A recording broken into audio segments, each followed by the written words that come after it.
നിങ്ങൾ എന്തൊക്കെയായി പറയുന്നത് എനിക്ക് മനസ്സിലാകുന്നില്ല. ഷഡ് കൊടുത്തയച്ചത് ആർക്ക്, എന്തിന്? അത് ശരി, ആ കുഞ്ഞുകുട്ടനൊന്ന് വിളിക്കൂ. എനിക്ക് ആദ്യമേ ആ ചേച്ചിയെ സംശയം ഉണ്ടായിരുന്നു. ഇന്തവന്റെ അന്ത്യമാണ്, വിളിക്കവനെ. കുഞ്ഞുകുട്ടൻ എന്ത് ചെയ്തു? അപ്പൊ ഒന്നും അറിഞ്ഞില്ലേ? മീനാക്ഷിയെ അയാൾ എനിക്ക് കല്യാണം കഴിച്ച് തരാമെന്ന് പറഞ്ഞത്. എന്താ മീനാക്ഷിയെ? എത്രയോ സ്വർണമാലകൾ, സാരികൾ, വളകൾ മീനാക്ഷിക്ക് കൊടുക്കാൻ ഞാൻ വാങ്ങിച്ചു കൊടുത്തു. ഒടുവിൽ നിങ്ങൾക്ക് 20 ഷഡ്ഡിയും. തോക്ക് കേസിൽപ്പെട്ട് ഞാൻ ലോക്കപ്പിലായപ്പോ അവന്റെ അടുത്തേക്ക് ഞാൻ ആളെ അയച്ചു. അവൻ വന്നില്ല. ഒടുവിൽ അവൻ പറഞ്ഞയച്ചത് എന്താണെന്നറിയോ? ഞാനൊരു കള്ളനായതുകൊണ്ട് മീനാക്ഷി എനിക്ക് കെട്ടിച്ചു തരാൻ ഇവിടെ ആർക്കും താല്പര്യമില്ലെന്ന്. ശരിയാണോ? നിങ്ങൾക്ക് എന്താ പ്രാന്തുണ്ടോ? മീനാക്ഷി എന്റെ മകളാ.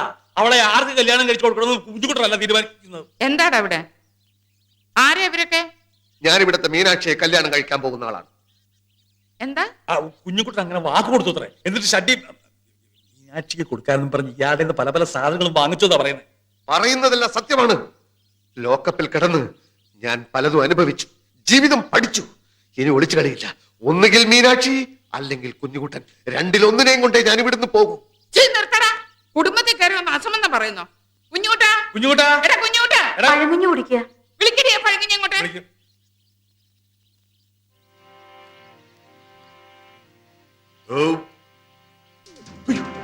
ഇവിടെ വാടാ, ഇവിടെ വരാൻ.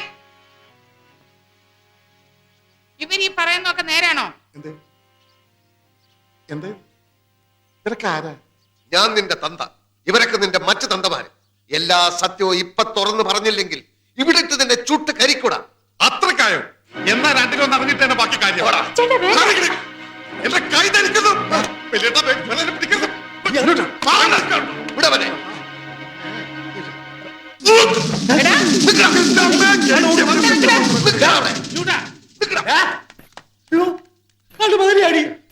കിട്ടൂടാ, നിന്നെ എനിക്ക് എന്റെ കൈ കിട്ടും. ഈ നാട്ടിൽ നിന്ന് പൊക്കോണം.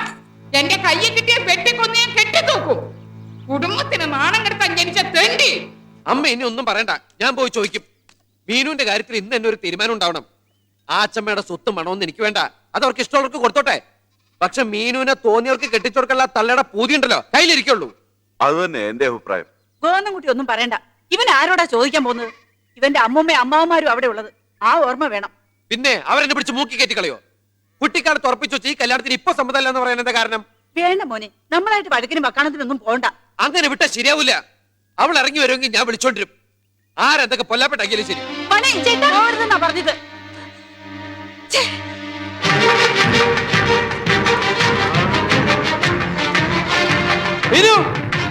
മീനാക്ഷി, നീ എന്താ ഇവിടെ? ഇനി വരില്ല. അവസാനമായിട്ടൊന്ന് വന്നതാ. മീനുവിനെ വിളിച്ചുകൊണ്ടുപോവാൻ. അവൾ വരാൻ തയ്യാറാണെങ്കിൽ. മീനു, നീ ഇവിടെ കിടന്ന് ബഹളം ഉണ്ടാക്കരുത്. അവൾ എന്റെ പെണ്ണാ. അങ്ങനെയല്ലേ കുഞ്ഞുനാള് പോലെ നിങ്ങൾ എല്ലാവരും എന്നോട് പറഞ്ഞിട്ടുള്ളത്? എന്താ വലിയ മോൻ എതിർപ്പുണ്ടോ? എടാ, എനിക്ക് എതിർപ്പുണ്ടോ ഇല്ലയോ? എതിർപ്പുണ്ടായാലും അവള് വന്നാൽ ഞാൻ കൊണ്ടുപോകും. ആരെയാടാ അത്?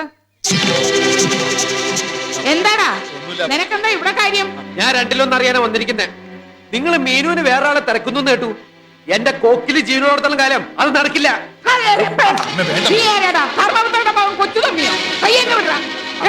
ഞാൻ ഇവരെ കാര്യം പറഞ്ഞ് മനസ്സിലായിക്കോളാം. മനസ്സിലാക്കാനൊന്നുമില്ല. ഞാൻ അവളെ കൊണ്ട് പോവും. മീനാക്ഷി, നീ വരുന്നു.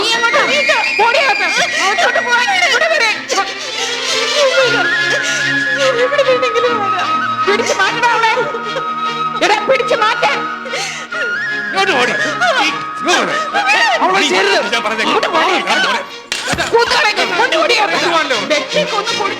ജയിലിൽ പോയാലും ഇവന്റെ കൂടെ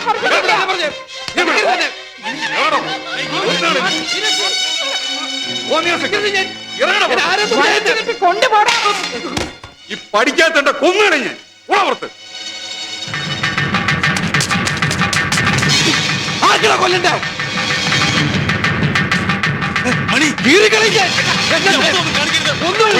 ആദ്യം എന്നെ കൊല്ലടാ. അമ്മയാണെന്ന് വിചാരം ഉണ്ടെങ്കിൽ ഇപ്പൊ ഇറങ്ങണ ഈ പടിയുന്ന്. എനിക്ക് വേണ്ട ഇവിടുത്തെ പെണ്ണിനെ. നിനക്കും വേണോടാ. തളർന്നു കിടന്ന് നിന്റെ അച്ഛനെയും നമ്മളെ നട്ടപ്പാതിരയ്ക്ക് ചവിട്ടി ഇറക്കി കഥ അടച്ച ദ്രോഹിയുടെ വീടായത്. നിന്റെ അച്ഛനെ കൊന്ന പിശാചുക്കളാ ഇവര്. ഇവിടുത്തെ പെണ്ണിനെ നിനക്ക് വേണ്ട, എനിക്കും വേണ്ട. കെട്ടിപ്പിടിച്ചോണ്ടിരുന്നു. ഏത് കൊമ്പത്തോണെങ്കിലും കെട്ടിച്ചു വിട്ടു. കുഞ്ഞിലെ പറഞ്ഞു കൊതിപ്പിച്ചതുകൊണ്ട് എന്റെ മോൻ അല്പം മോഹിച്ചു പോയി. സാരമില്ല, ക്ഷമിച്ചോളും. ക്ഷമിക്കാനും മറക്കാനും ഞാൻ അവനെ പഠിപ്പിച്ചോളാം. വാടാ.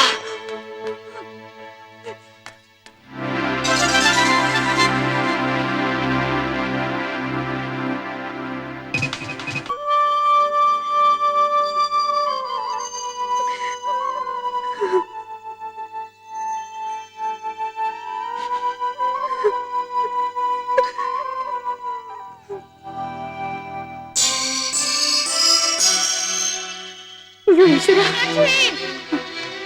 അച്ഛമ്മേ, പറമ്പിലും കുളക്കടവിലും ഒന്നും ആരും കണ്ടില്ല അന്ന്.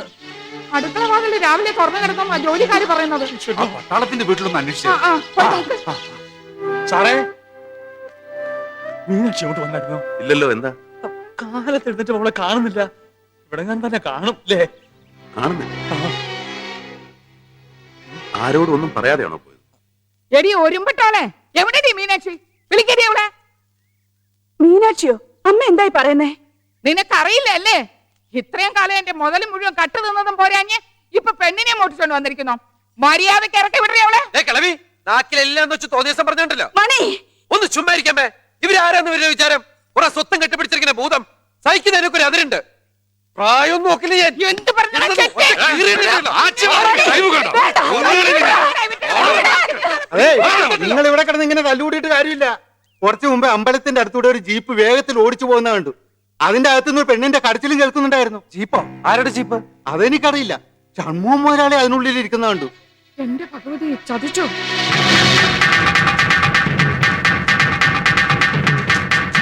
എവിടെ നിന്റെ മുതലാളി?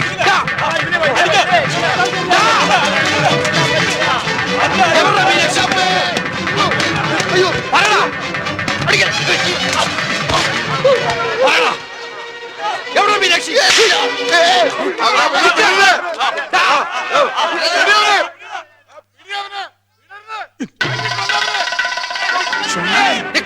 ഒന്നളി ഞാൻ നിന്നെ.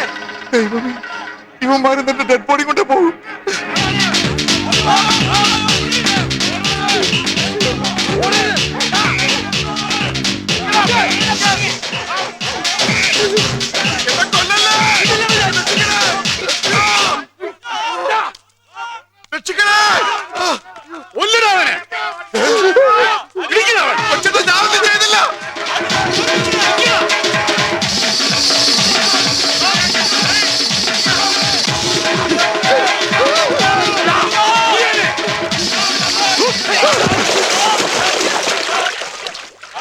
എന്നല്ലേ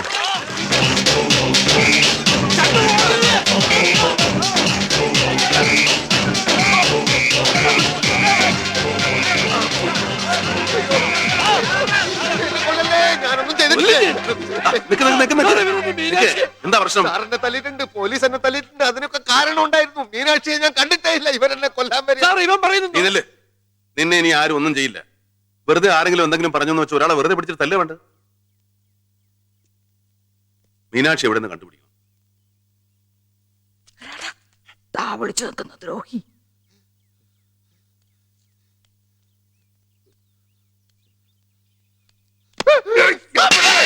എന്താ എല്ലാരും കൂടെ എടുത്തിരിക്കുന്ന തല്ലാൻ അവനെന്താ ചെണ്ടേ മറ്റാണ്? അയ്യോ സാറേ, ഞാൻ കണ്ടു. എന്ത്?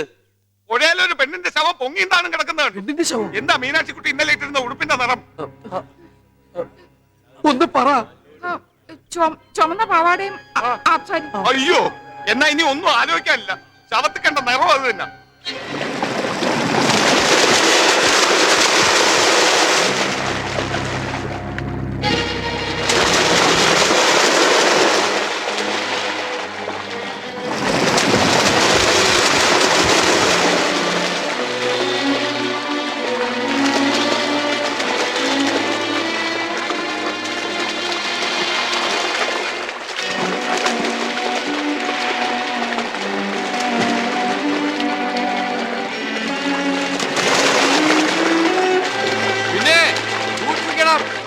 കൂടുതലാ. അടിയൊഴുക്കും കയവുള്ള പുഴയാ. നല്ല നീന്തലറിയാവുന്നവര് മാത്രം ഇറങ്ങിയാ മതി. പൊഴി വരെ പൊങ്ങി തപ്പണം. പൊഴി പൊഴി കാലക്കാരൻ പൊങ്ങി തപ്പണ്ടേ? പൊഴിയിലാ ശവം പൊങ്ങിയത്. പൊങ്ങി തപ്പ. എന്റെ അനിയൻ രാഘവൻ അവിടെയാ ശവം താഴ്ന്നു കണ്ടത്. വടക്ക് ഭാഗത്തോടെ മുന്നിൽ നോക്ക്.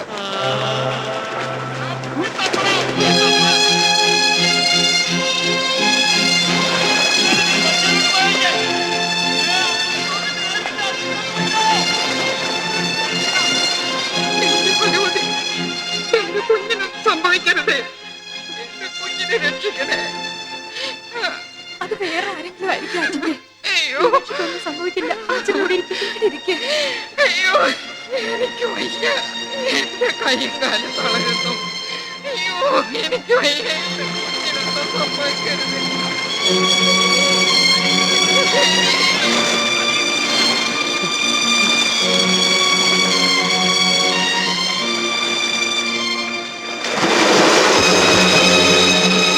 നാവടി കെട്ടി. നാവടി കെട്ടി. നാവടി കെട്ടി. ഒരു ചുവന്ന നാവടി കെട്ടി. ഇത് മീനാക്ഷിയുടെ തന്നെയല്ലേ?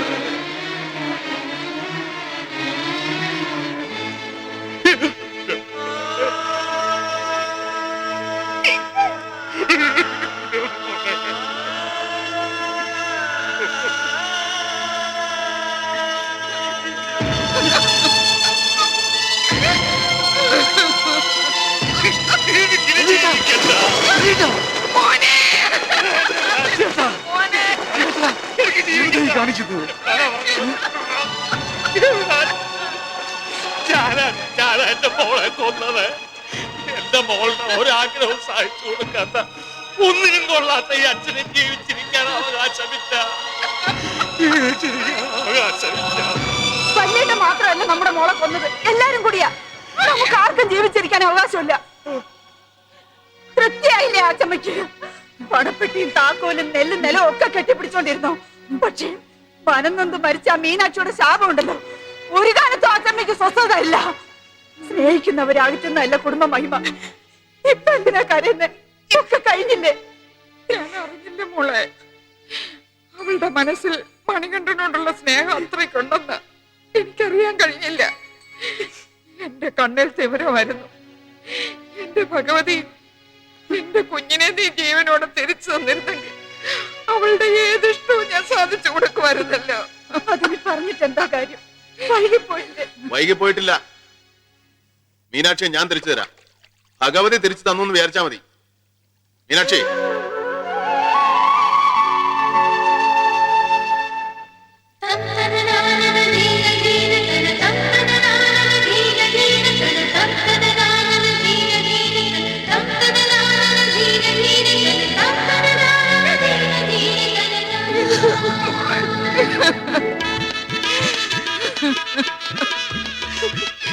ജീവിച്ചിരിക്കുമ്പോ വിലയില്ലാത്ത മനുഷ്യന് മരിക്കുമ്പോ വിലയുണ്ടാവും.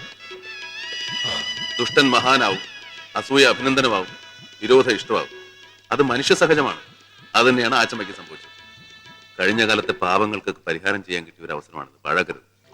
അതോടെ സ്വർഗവാതിൽ എൻട്രി ഷുവർ. സാറിനെ അന്വേഷിച്ച് അവിടെ പട്ടാളം പോലീസൊക്കെ വന്നിരിക്കുന്നു.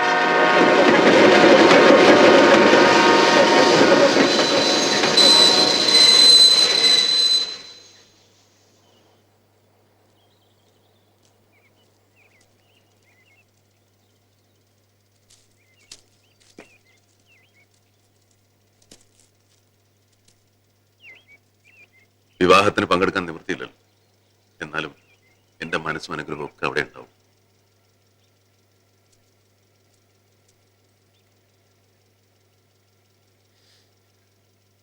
ഞാൻ കാരണം സാറിന് ഒരുപാട് എന്താണ്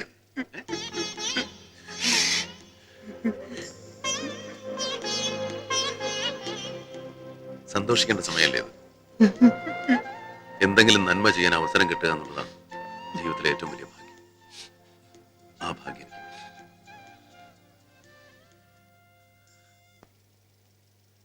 വരട്ടെ. ഇനി ഇങ്ങോട്ടൊക്കെ വരണം. ഞങ്ങൾ നോക്കിയിരിക്കും. തീർച്ചയായും.